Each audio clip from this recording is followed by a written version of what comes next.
DSC doctor बाबा साहब भीमराव आम्बेडकर क्यों महान है? इन 7 तथ्यों से थोड़ा समझ लेते हैं जिससे उन्होंने हमें मुक्ति दिलाई है। 1. बुद्धिजीवी वर्ग वह है जो दूरदर्शी होता है और नेतृत्व दान कर सकता है। किसी भी देश की अधिकांश जनता विचारशील एवं क्रियाशील जीवन व्यतीत नहीं करती। ऐसे लोग प्रायः बुद्धिजीवी वर्ग का अनुकरण और अनुगमन करते हैं। यह कहने में कोई अतिशयोक्ति नहीं होगी कि किसी देश का संपूर्ण भविष्य उसके बुद्धिजीवी वर्ग पर निर्भर होता है। DSC डॉक्टर बाबा साहब भीमराव आम्बेडकर। 2. यदि बुद्धिजीवी वर्ग ईमानदार, स्वतंत्र और निष्पक्ष है तो उस पर यह भरोसा किया जा सकता है कि संकट की घड़ी में वह पहल करेगा और उचित नेतृत्व प्रदान करेगा। यह ठीक है कि प्रज्ञा अपने आप में कोई गुण नहीं है। यह केवल साधन है और साधन का प्रयोग उस लक्ष्य पर निर्भर है जिसे एक बुद्धिमान व्यक्ति प्राप्त करने का प्रयत्न करता है।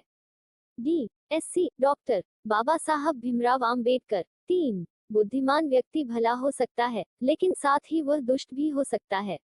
उसी प्रकार बुद्धिजीवी वर्ग उच्च विचारों वाले व्यक्तियों का एक दल हो सकता है, जो सहायता करने के लिए तैयार रहता है और पथभ्रष्ट लोगों को सही रास्ते पर लाने के लिए तैयार रहता है। DSC डॉक्टर बाबा साहब भीमराव आम्बेडकर। 4. यदि व्यक्ति का प्रेम तथा घृणा प्रबल नहीं है, तो वो ये आशा नहीं कर सकता कि वह अपने युग पर कोई प्रभाव छोड़ सकेगा और ऐसी सहायता प्रदान कर सकेगा, जो महान सिद्धांतों तथा संघर्ष की अपेक्षा लक्ष्यों के लिए उचित हो। मैं अन्याय, अत्याचार, आडंबर तथा अनर्थ से घृणा करता हूँ और मेरी घृणा उन सब लोगों के प्रति है, जो इन्हें अपनाते हैं, वे दोषी है। मैं अपने आलोचकों को ये बताना चाहता हूँ कि मैं अपने इन भावों को वास्तविक बल व शक्ति मानता हूँ। वे केवल उस प्रेम की अभिव्यक्ति हैं, जो मैं उन लक्ष्यों और उद्देश्यों के लिए प्रकट करता हूँ, जिनके प्रति मेरा विश्वास है। DSC डॉक्टर बाबा साहब भीमराव आम्बेडकर। 5. जिस समाज में कुछ वर्गों के लोग जो कुछ चाहे वह सब कुछ कर सके और बाकी वह सब भी ना कर सके जो उन्हें करना चाहिए, उस समाज के अपने गुण होते होंगे, लेकिन इनमें स्वतंत्रता शामिल नहीं होगी। अगर इंसानों के अनुरूप जीने की सुविधा कुछ लोगों तक ही सीमित है, तब जिस सुविधा को आमतौर पर स्वतंत्रता कहा जाता है, उसे विशेषाधिकार कहना अधिक उचित होगा। DSC डॉक्टर बाबा साहब भीमराव आम्बेडकर। 6. हिंदू सोसाइटी उस 5 बहुमंजिली मीनार की तरह है जिसमें प्रवेश करने के लिए न कोई सीढ़ी है न कोई दरवाजा है। जो जिस मंजिल पर पैदा हो जाता है, उसे उसी मंजिल पर मरना होता है। आइए इसे हम भारतीय जाति व्यवस्था के हिंदू सोसाइटी की इस 5 बहुमंजिली मीनार के इस उदाहरण से समझते हैं।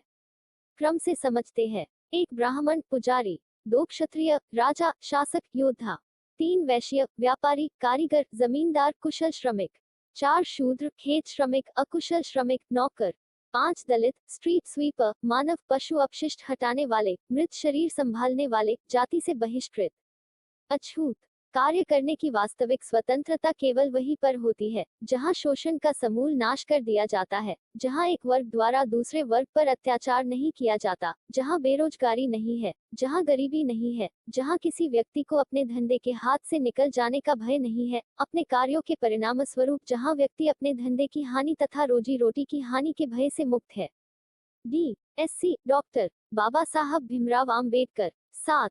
आधुनिक भारत के निर्माता बाबा साहेब एक कुशल शिक्षाविद, न्यायविद, राजनीतिज्ञ, सामाजिक क्रांति के अग्रदूत थे। वे जीवन भर समाज के कमजोर वर्गों, विशेषकर दलितों, शोषितों के उत्थान के प्रति समर्पित रहे और आधुनिक भारत के निर्माण तथा समाज के उत्थान में उनका योगदान अविस्मरणीय है।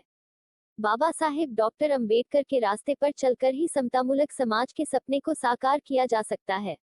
KR नारायणन, माजी राष्ट्रपति। सभी दर्शकों को देखने के लिए धन्यवाद।